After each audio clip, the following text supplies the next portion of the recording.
Hello there, so I saw this poll on Twitter the other day. Is mapping a form of game design or a form of expression? This already sounds stupid, just bear with me for a second. I can't say if it was a genuine question or just poking fun at the pretentious people who take mapping too seriously, but regardless, it got me thinking about my answer. That answer being this poll is confusing. These aren't mutually exclusive choices, and expression is vague as can be, though I guess they are the main reasons why people I know choose to map, so let's break down what they might be for a second. Maps are user-generated levels for a game. They're played by people, so designing them to be fun with appropriate difficulty elements and whatnot is the job of the mapper. If gimmicks are well implemented so that a concept can be understood when sight reading and evolved upon as a map carries on, making for a fair yet entertaining experience, then a map fulfills its role as a level in Osu.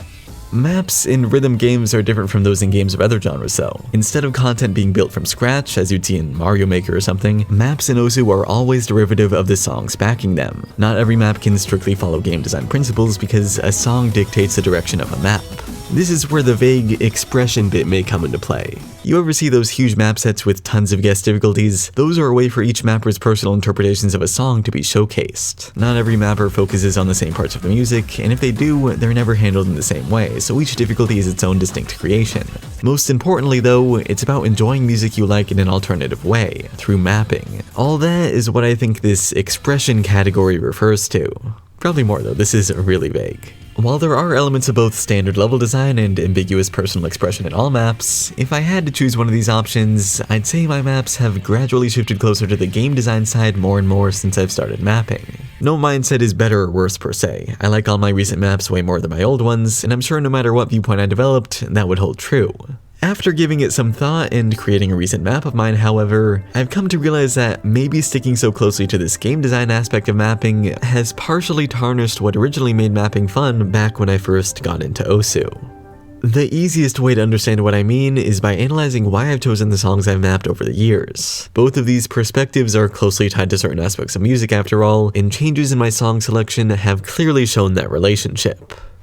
If I liked a song, I'd map it. That was the only criteria that mattered to me when I was first starting out. By mapping emo punk rock songs that Osu severely lacked, I was able to spread music I enjoyed to a huge number of people and get across what I liked about that music through circles and sliders. Of the two categories we were talking about, this would definitely be closer to expression. There is obviously some degree of coherent level design required for ranking maps, but creating a level in a game wasn't so much the focus to my first ones. My main goal was just to engage with songs I liked in a fun way by translating them into beat maps. As time went on though, liking a song stopped being enough reason for me to map it, mostly because my taste in music was boring.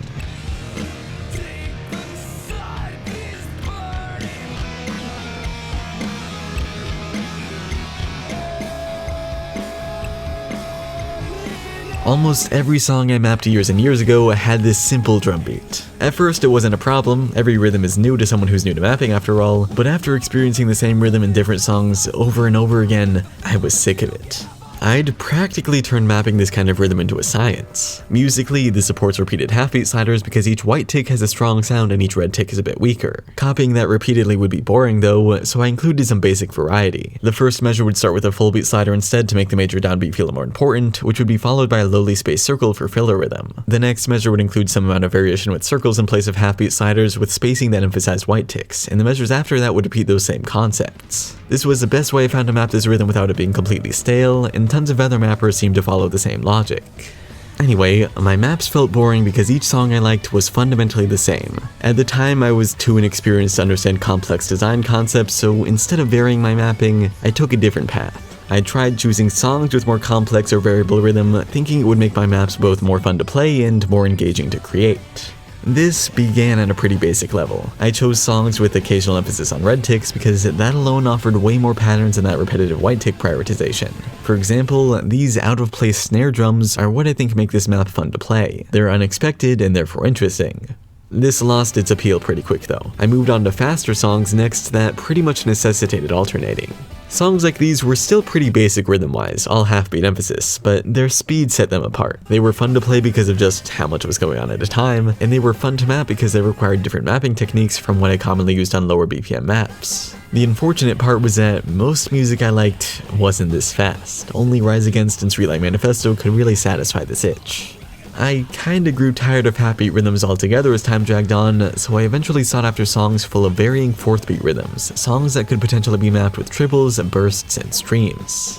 Songs like this were perfect to me. This one specifically was an Apocalyptica song with a guest appearance from some famous drummer, so the main focus was on crazy drum solos. And backing those solos was this rhythm repeated on loop.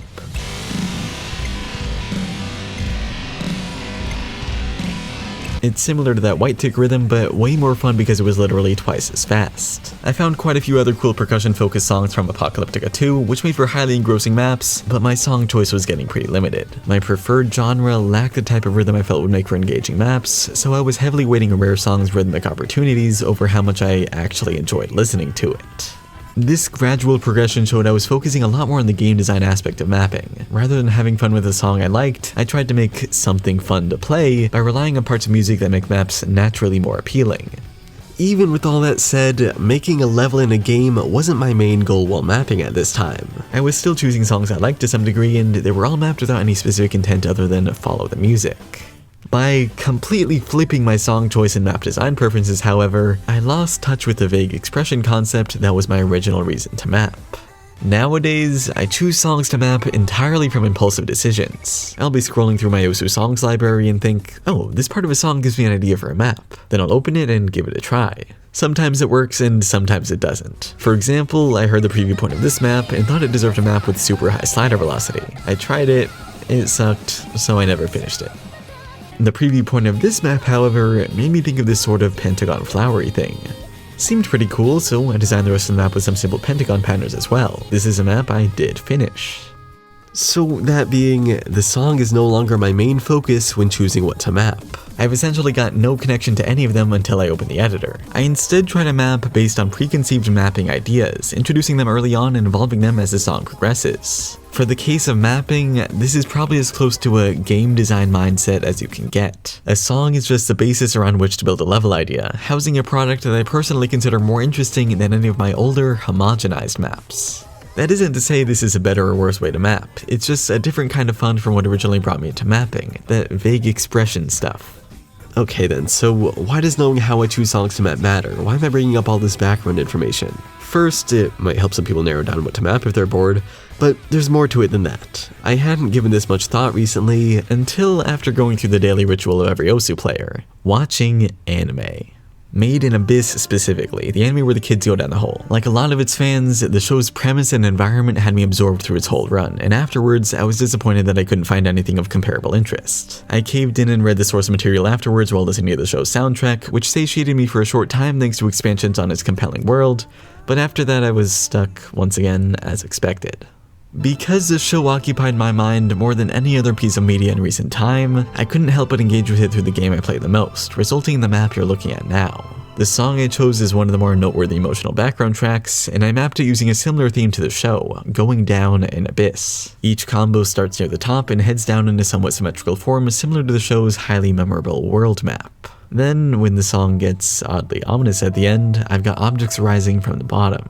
The map itself may be boring for most people to play, it's 2.5 stars after all, but to me, it was one of the most satisfying mapping experiences I'd had. I still made it with a big focus on game design stuff, ensuring my gimmick made sense and had some sort of progression, but I was also able to enjoy a song I had feelings for in a different way. I was able to express my interest in the show through a map, in the same vein as my old maps of nostalgic mid-2000s punk rock songs. This balance of viewpoints is something I've severely undervalued throughout the last few years. Mapping songs I really enjoyed in the past was fun, and making maps with fancy gimmicks is fun, but doing both at once is like what I should have been doing this whole time. I know there's lots of mappers who don't need to hear this. Most people prioritize songs they enjoy over anything. There are, however, some people who have shifted their goals like me. For example, maybe those who make maps solely for the sake of getting something ranked, like 30-second easy and normal difficulty sets that I don't really see the point of. Also, maybe those who make maps just hoping that players will find them fun or appealing through other means. Banking on player appreciation or play count for a return on time investment could easily turn mapping into a chore. So, what's there to take away from this? Don't always choose songs to map because they have cool rhythms, or they're barely past a certain ranking threshold, or they have potential for high scores. That is fun, no doubt, but doing only that and forgoing the most basic reason why people initially map their favorite songs can make mapping less personally worth it. Second takeaway though, I may have done this video just because I liked Made in Abyss. Anyway, thanks for watching, and I'll see you next week.